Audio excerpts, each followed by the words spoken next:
ராம் ராம். வாழ்க வளமுடன். Voice of காஞ்சி நேயர் அனைவருக்கும் இனிய மாலை வணக்கம். இன்றைக்கி ஸ்ரீ பெரியவா அனுபவத்தில் காளிகாம்பாள் கோயிலுக்கு குழந்தைய தொலைச்ச பொண்ணுக்கு திரும்பி கிடைக்கிற சம்பவம் தான். பெரியவா காளியா காமாட்சியா? 10 வயசு பெண் குழந்தையோட ஸ்ரீமடம் வாசலில் பஸ் ஸ்டாப்பில் இறங்குறா ஒரு அம்மா.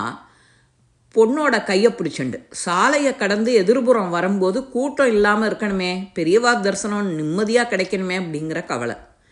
மடத்தோட வாசலுக்கு வந்ததும் ஏதோ ஒரு பொறி தட்டுறது கையை பிடிச்சிருந்த பொண்ணை காணலை, திக்குன்னு போகிறது அவளுக்கு.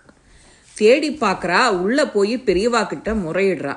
பெரியவா கொஞ்ச நேரம் கண்ணை மூடிண்டு தியானம் செய்கிறது மாதிரி மௌனமாக இருக்கா.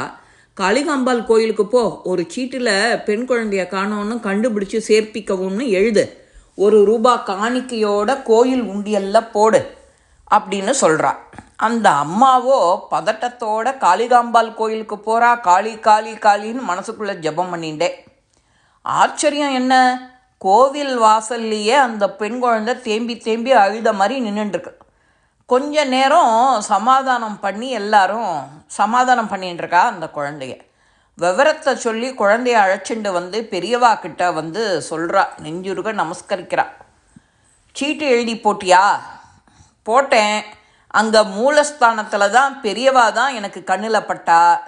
இங்கே காளியாக நீங்கள் என் கண்களுக்கு படுறேல் அப்படின்னு அவள் சொல்கிறாளாம் பெரியவா கிட்ட.